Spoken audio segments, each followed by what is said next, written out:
Hello, class, and welcome to Diverse Populations, ADC 244. My name is Dr. Neil Soggie, and this week we will be exploring Hispanic and Latino populations. And we're really talking about people from a very broad range of cultural and linguistic and national backgrounds. This includes Mexican Americans, Puerto Ricans, Cubans, Dominicans, and Central and South Americans, and many others. And each community has its own rich traditions and histories and healing practices. So it's important to begin by acknowledging that there is no single Latino culture. There are many. Yet, across this grand diversity, there's certain shared values, often that shape individuals and families and how they understand health and illness and recovery. Among these is the concept of familismo, which is really a deep commitment to family unity and loyalty. And there's respeto, which is a mutual respect, particularly towards elders and authority figures, and personalismo, which is an importance of warmth and genuine personal connection in human relationships. And these values are not abstract ideas. They influence how people perceive addiction, how they seek help, and how they experience the whole counseling process. So, for example, a counselor who approaches a Latino client in a very detached, overly clinical way may be perceived as cold and really disrespectful. And a counselor who takes a few minutes to build a personal connection, to ask about family and to greet with warmth, can establish the trust necessary for true therapeutic work. So for counselors trained within various other backgrounds, like including a Dakota worldview, just a little bit of there is some really profound connections here that I want to kind of highlight. And first off, the idea that both Dakota and Latino traditions value interdependence and community responsibility and a holistic understanding of health. That each includes body, mind, spirit, family. That, I think, is something that you can kind of hold on to for those that are from a traditional Dakota worldview. There is a lot of overlap here that I want you to be mindful of. Now, in today's lecture, I want to, as always, start off by telling you a little story, and then we'll dive into a few basic ideas. And in the midst of this, we've already kind of tucked on the idea of familismo and respeto and personalismo and espiritualidad, the deep spiritual idea of prayer and family and community. Those kind of cultural foundations are really important within the Latina identity.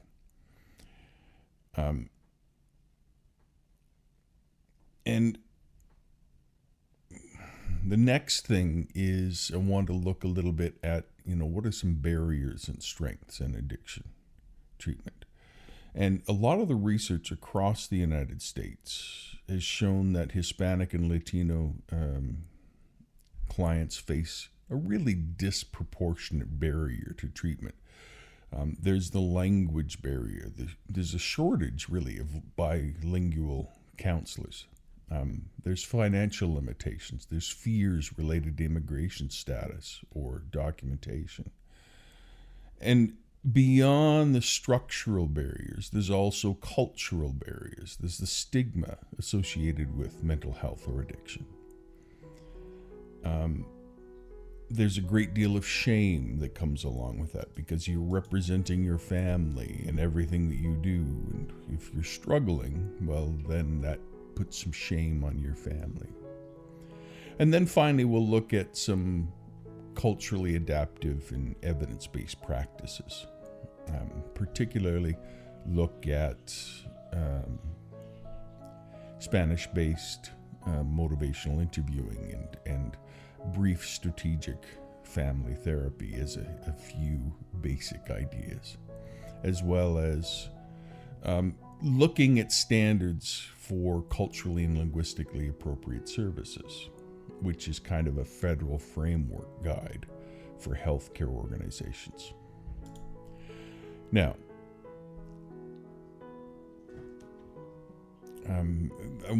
to kind of start things off, I want to introduce you to Jose Zapokosnik, which is really one of the most influential voices in culturally competent counseling and family-based addiction therapy.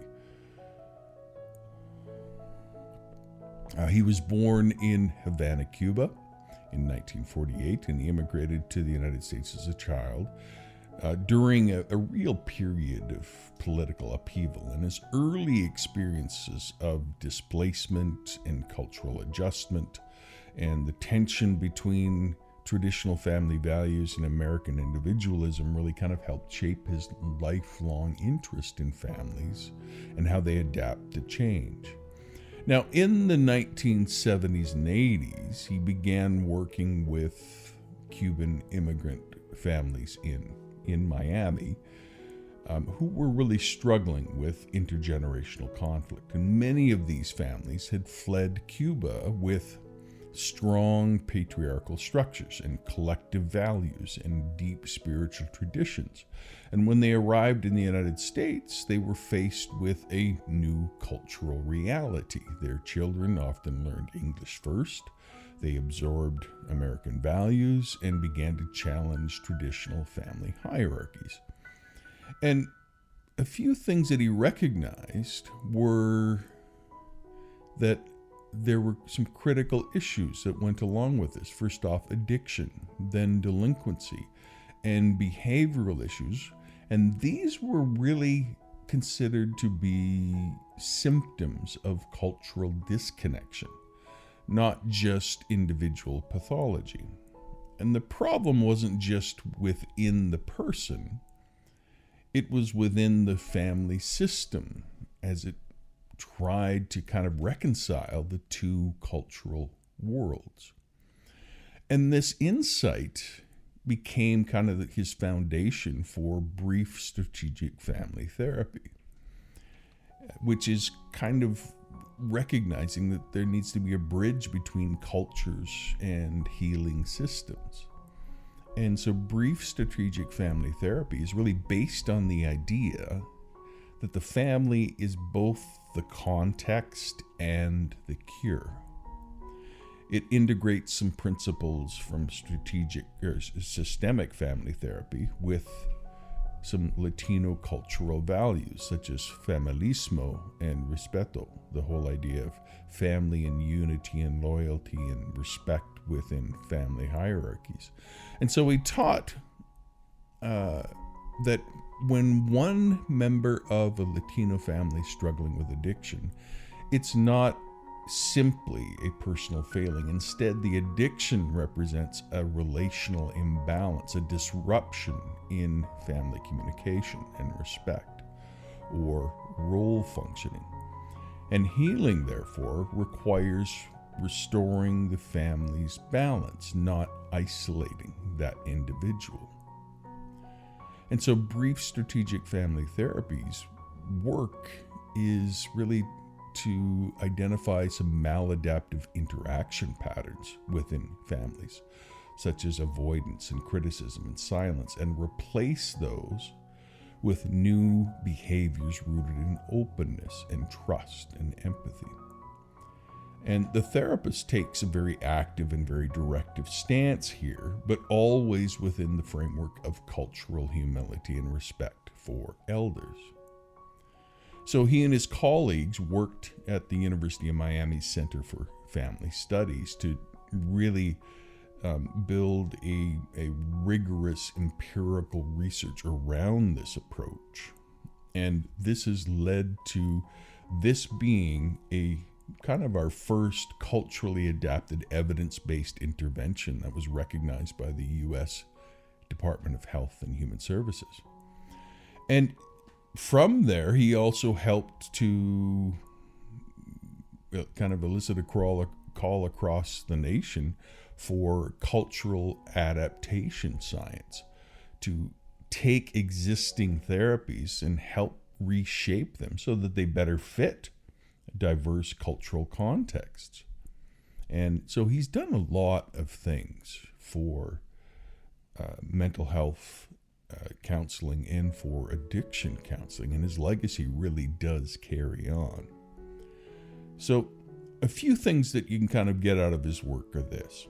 First off, that culture is not an afterthought. It's really the framework for healing. You can't separate the person from the family, nor the family from its culture.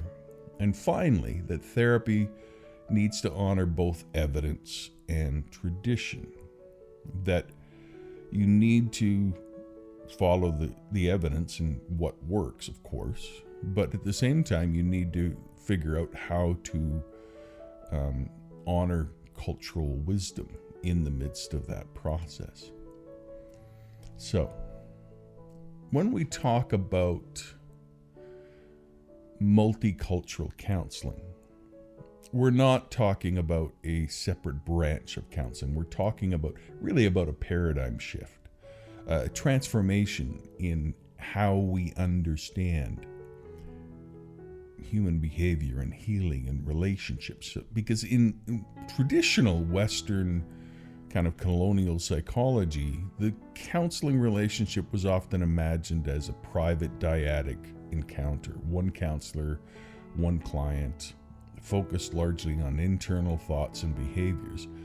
And the client was expected to adapt to the counselor's worldview, which was implicitly Eurocentric and individualistic and often detached from the client's community or spiritual life. But by the 20th century, this model was being challenged by a growing number of scholars, including people that we've mentioned already, like Daryl Wing Su and Jose Zepkoznik.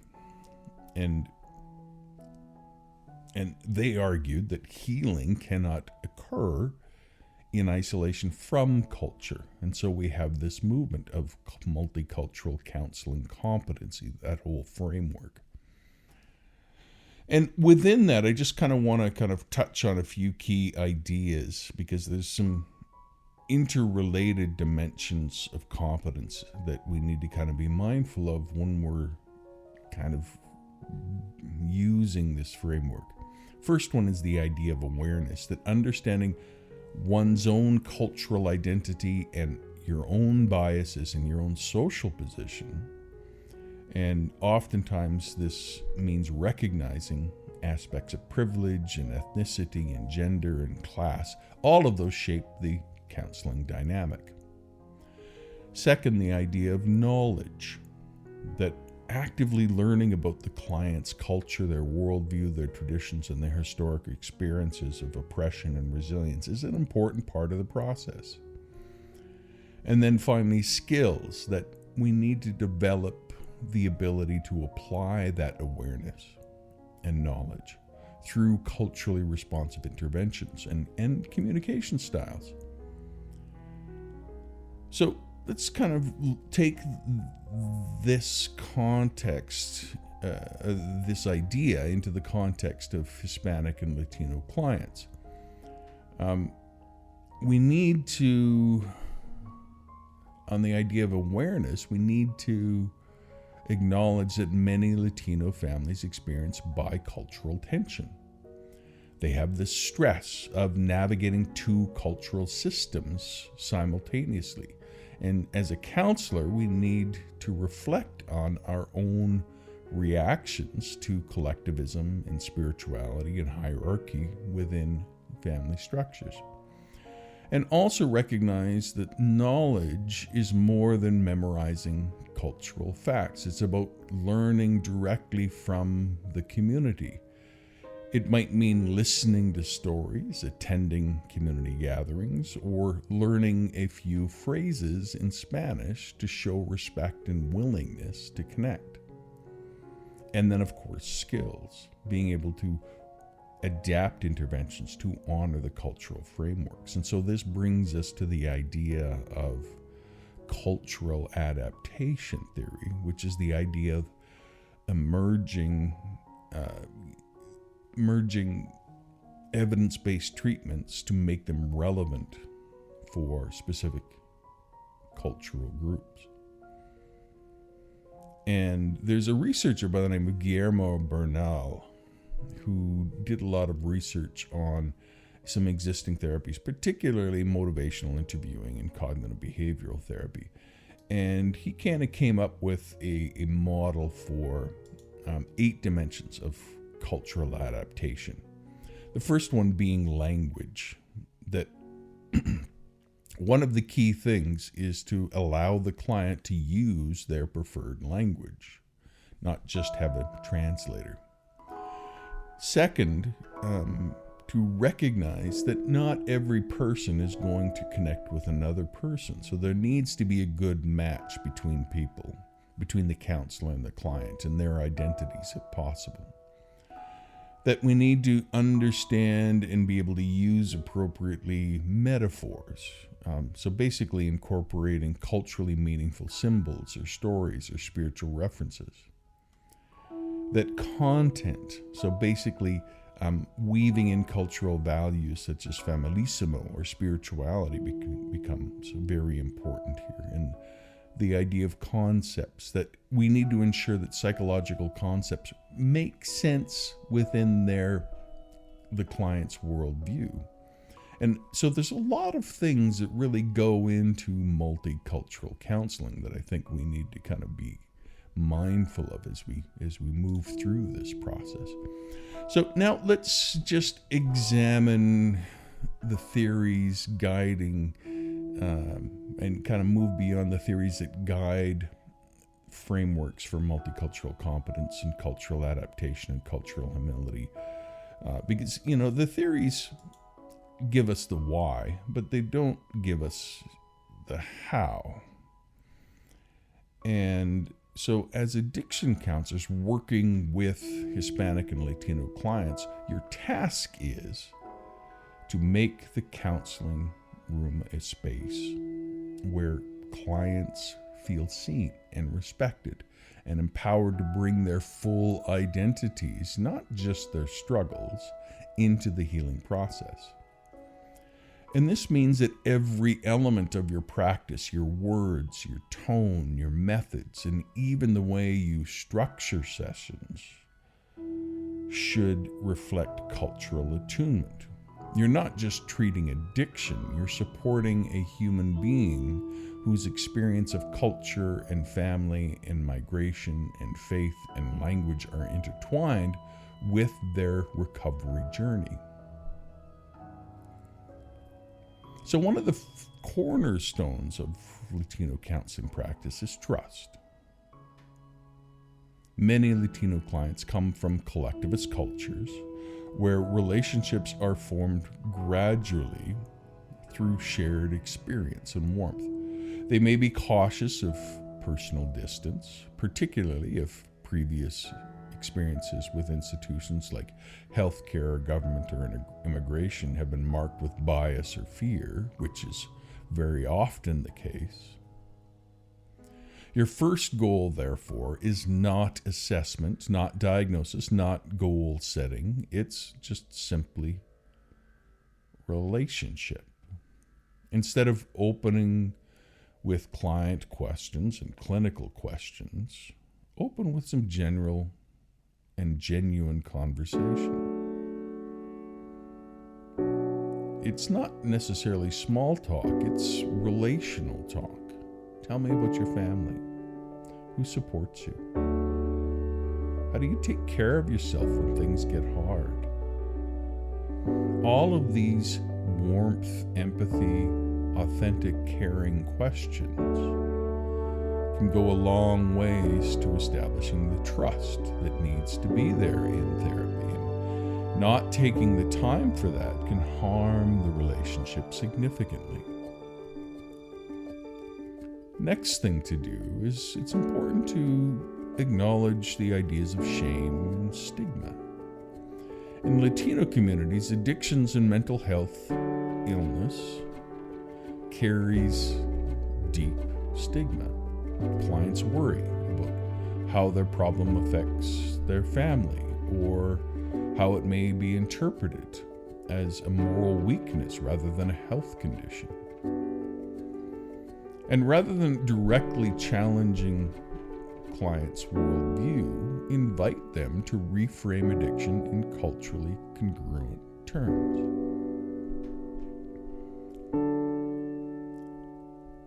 And also be willing to engage the family system.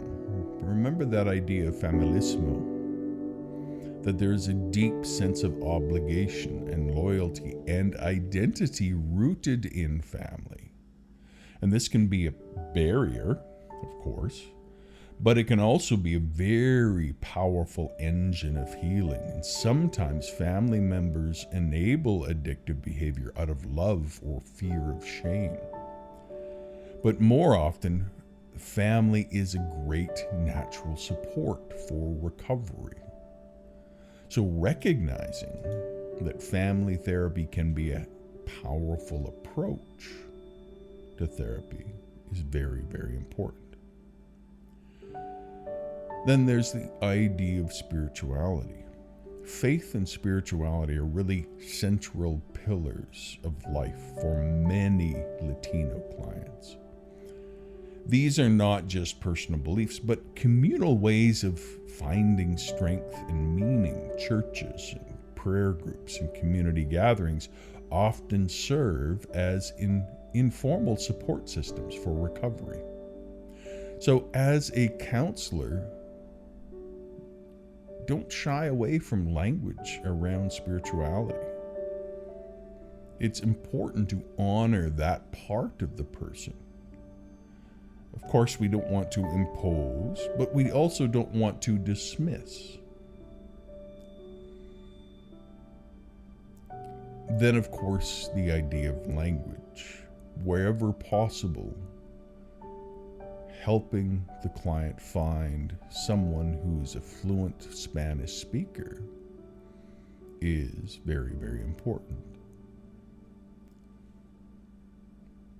Also, address the acculturation and bicultural stress. Many Latino clients, especially immigrants and first-generation youth, live in two worlds. They're trying to balance the expectations of their heritage culture with those of mainstream American society. And this tension, this acculturage of stress, can be a hidden driver of substance use. Clients may turn to substances as a coping mechanism for discrimination, language barriers, or intergenerational conflict. And you might hear this stress expressed as, I'm not American enough for the Americans and not Latino enough for my family. And that kind of stress can really hit home with people. And then finally, your own self-reflection. Ask yourself, what are your cultural assumptions as you go into that counseling space? Do you interpret family involvement as enmeshment, or do you see it as a cultural strength? Those kinds of things are very important for us as counselors to explore. Now, before we continue with intervention models and case applications, I want to just pause and reflect on a few foundational ideas that shape the whole Latino experience in addiction counseling.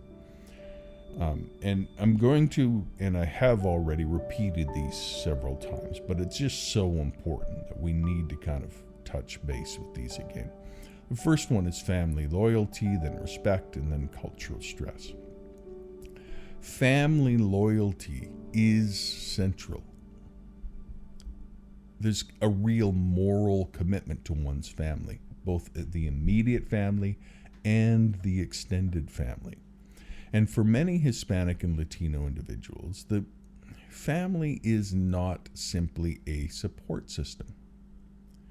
It is the foundation of identity and meaning and moral responsibility.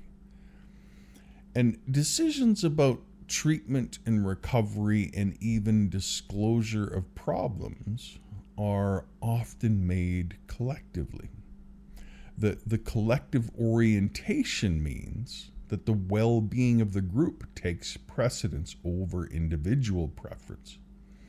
So the person's recovery is not only their personal triumph, it then becomes a family achievement. And that, of course, can be a double-edged sword, because you can end up feeling like you're not just carrying your own struggles, but you're carrying the pressure of your entire family, which can be overwhelming at times. Then there's the idea of respect, of maintaining dignity and harmony. In many Latino communities, respect is not about politeness. It's about honoring rules and age and authority in family structure. And younger individuals are often expected to show deference to elders, and open disagreement with authority figures may be considered disrespectful. So it's about recognizing small gestures, such as addressing a client's family and thanking them for their openness, and acknowledging the wisdom of their family, and acknowledging the authority of other family members can go a long ways to helping in this process. And then finally, the cultural stress. When you are being pulled so profoundly by two or more cultural systems, where heritage and culture are pulling against dominant culture, you really do end up feeling like you're living in between, where you don't really belong. And everybody needs to feel like they belong. And when they don't, then they start to struggle and start to get desperate in ways of feeling like they belong. And that can lead to addiction and crime. And because you're just striving to find a place of care and belonging. So bringing all of these ideas together of family loyalty and respect and cultural stress are really central to the process. Now, I want to take a little bit of time and look at some of the research, because there is quite a bit of research out there that isn't just informative, it can really be transformative, because behind the statistics and the study designs are real human lives. There's families seeking balance, and communities carrying both pain and pride, and counselors striving to do better. So there was a research project back in about 2017. Eric Guerrero and his colleagues analyzed about 200 outpatients across the U.S. And what they found is that when programs integrated culturally competent practices, like, for example, they had bilingual staff, family involvement, and culturally relevant materials, retention rates among Latino clients increased by 25%. And even more importantly, those same programs reported fewer premature dropouts and higher levels of client satisfaction. So it's obvious that cultural alignment matters. One of the most consistent findings in the literature is that family involvement predicts success. And that's part of why I wanted to kind of highlight Jose Zapokosnik's brief strategic family therapies, because it was one of the first things that realized that family is essential within the therapeutic process, particularly with Latino and Hispanic communities. The other thing is that language matters. Another study by Guerrero and Andrews looked at back in like 2010, 2011, looked at about 9,000 clients at outpatient addiction treatment. And part of this earlier study that I mentioned, one of the other things that they found was that bilingual staff and translated materials makes just things go smoother. It helps people be more willing to engage the process. And they tend to stay within the process longer, which leads to greater success. And then finally, the role of spirituality in sustained recovery. This is a huge part of Latino ways of being. That clients who described faith as an active part of their recovery process had significantly higher rates of abstinence at 12 months follow-up.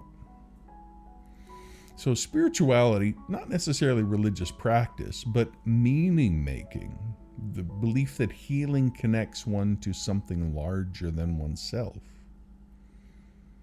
and having a faith or spiritual community to connect with, a sense of belonging to family, to God, to community, is central to a lot of individuals' recovery. And it can be a great resource. So all of these things together show that there is a lot of things that should be considered when working with clients. Particularly recognizing that cultural strengths have protective factors. Family unity protects against addiction. Collective identity can protect. Spirituality can protect. All of these things can be great strengths. So be mindful of that. Now, I want to kind of take a little bit of time and look at good practice. What does it look like in the structure of therapy? So I want to kind of start off with brief strategic family therapy, and then look at motivational interviewing, and then some of the cultural and linguistic appropriate services. So when we look at brief strategic family therapy, as I've already mentioned, it was created to address substance abuse and behavior problems with Cuban American adolescents. But it has since been applied to diverse Latino communities across the United States. And the model is brief and practical and highly relational, which is all things that funding agencies are really after. But the other thing is that it works by identifying negative patterns in family interaction, such as avoidance and constant criticism and silence, and helping family members replace those with healthy, respectful, and emotionally open communication. So in many ways, the counselor acts kind of as a family coach. We're not always just interested in the individual. We're interested in how family members interact with each other and teach them how to interact in a more healthy way. Guiding parents and children to see how their relationship either supports or blocks recovery. And this aligns perfectly with cultural values of family loyalty and cooperation and respect for parental authority, and avoids isolating individuals. So it really draws on the Latino culture's strengths. And that is why it is so powerful. Next, I want to kind of explore a little bit of motivational interviewing. And for those of you that take interviewing techniques, which is it's a required course in this program of addictions counseling, you'll kind of know what I'm talking about. So this will kind of be a bit of a repeat. But motivational interviewing is really kind of one of the most widely used counseling methods in addiction treatment. And it helps clients explore kind of the ambivalent strength and the ambivalence and strengthen intrinsic motivation and make behavioral changes through empathy and reflection and collaboration. Now, when motivational interviewing is applied to Latino clients, counselors often find that the whole standard approach, which emphasizes personal autonomy and self-direction, needs a bit of a cultural adjustment, and that's why we want to kind of talk about the adapted version. So there's a bit of a cultural gentle shift that happens. So we shift the focus from what do you want for yourself to what changes would help you fulfill your responsibilities and care for those around you that matter most to you. See that subtle shift? It's not about you, it's about your role in caring for others. And this small shift fits way better within the Latino community and the Hispanic community, because love and integrity need to be tied to self-improvement for care for the community, because that is what is central. It's the collectivist idea. Now, I want to kind of close out with a little bit of how, if we're an administrator or we're working in an office that is working with Latino and Hispanic communities, there are a number of things that are really important to consider here. There are ideas of governance and leadership and workforce. We need to ensure that organizations recruit and retain diverse staff, that they provide culturally competent training and integrate equity into policies and leadership. There needs to be communication and language assistance. We need to require language services, interpreters, translated documents, bilingual signage. And all of this needs to be free to the client.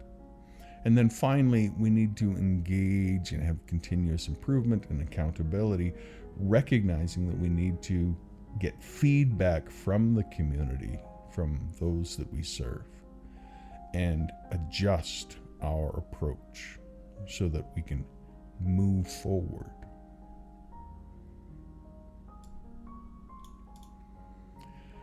Now, what does the evidence actually tell us about addiction treatment outcomes for Hispanic and Latino populations? Well, one of the things is that when programs integrate culturally competent practices, like bilingual staff, like family involvement, like culturally relevant materials, retention rates improve by 25% across the board. Fantastic. The other thing is that family-based interventions are easily the best way to improve recovery rates. When you bring the family in, you significantly lower relapse rates, you improve communication, and you have greater familial involvement in the healing process. Having language and access to their first language is one of the strongest predictors of treatment engagement. So having bilingual staff or fluently Spanish-speaking staff becomes extremely important. Recognizing that spirituality is a central part of the healing process is absolutely essential.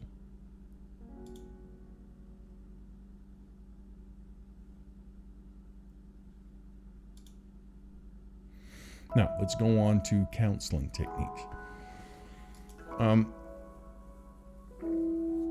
First off, you need to kind of begin with relationships. When working cross-culturally, your first task isn't to diagnose, it's to connect.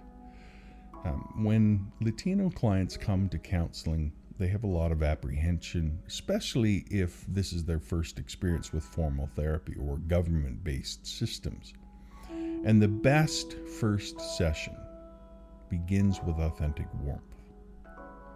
You might start with simple relational conversation about family, about community, about what brought them in today. The goal is trust and comfort. Those are two conditions. But it's also about cultural hospitality.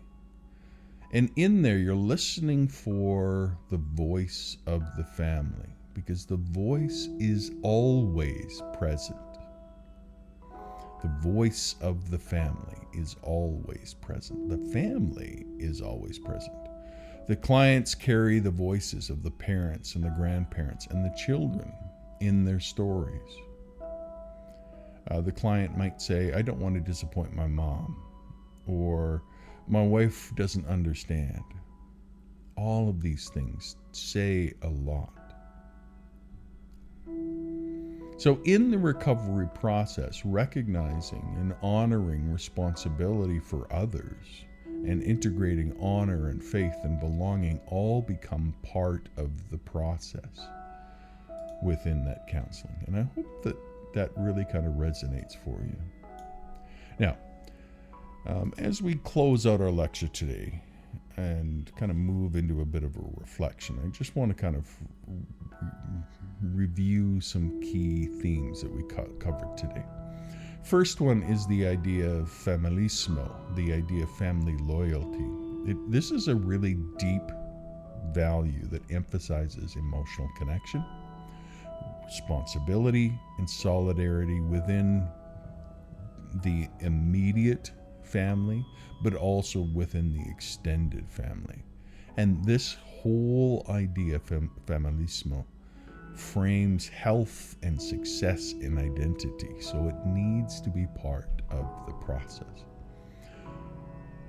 Then respeto, the idea of dignity and honor and proper conduct in relationships towards elders and authority figures and professionals.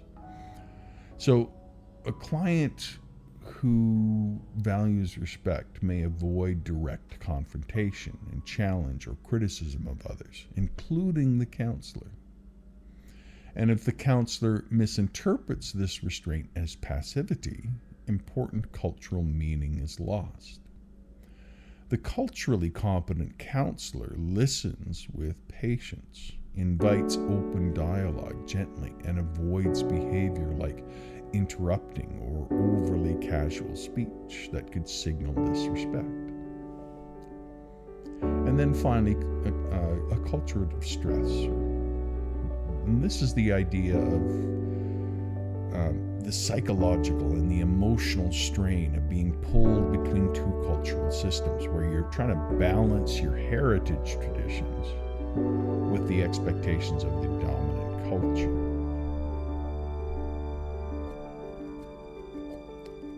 And then a bit of our quiz question. Which of the following best illustrates the value of family loyalty in addiction counseling with Latino clients? And I would suggest here that it is a client expresses shame about disappointing their family, and the counselor helps that individual reframe that shame into motivation to reconnect and heal those relationships, because a culturally competent counselor understands family connection as a strength, and that transforms that guilt into purpose and a motivation for recovery. So as we close out today, I want you to just kind of reflect upon this truth. And this is true whether you're working with Dakota clients or whether you're working with Mexican American families or immigrant youth from Central America. Healing is relationship. Don't be afraid to draw on the strengths of family loyalty and respect and responsibility to the community. And so models like brief strategic family therapy and motivational interviewing from a collectivist perspective can be very powerful in that process. And as we go through the process of being culturally competent counselors, always remember this: to ask questions about yourself. Who am I in this counseling room? What cultural values, what biases, what assumptions am I bringing in? And then to ask yourself the question, who is sitting across from me? How do their family and faith and history shape the way they see healing? And then, how can I meet this person with respect? What language, what rituals, what relationships will work to make them feel safe and to make them feel like they belong? Hope you enjoyed this lecture, and I will see you next week. You take care. Bye-bye.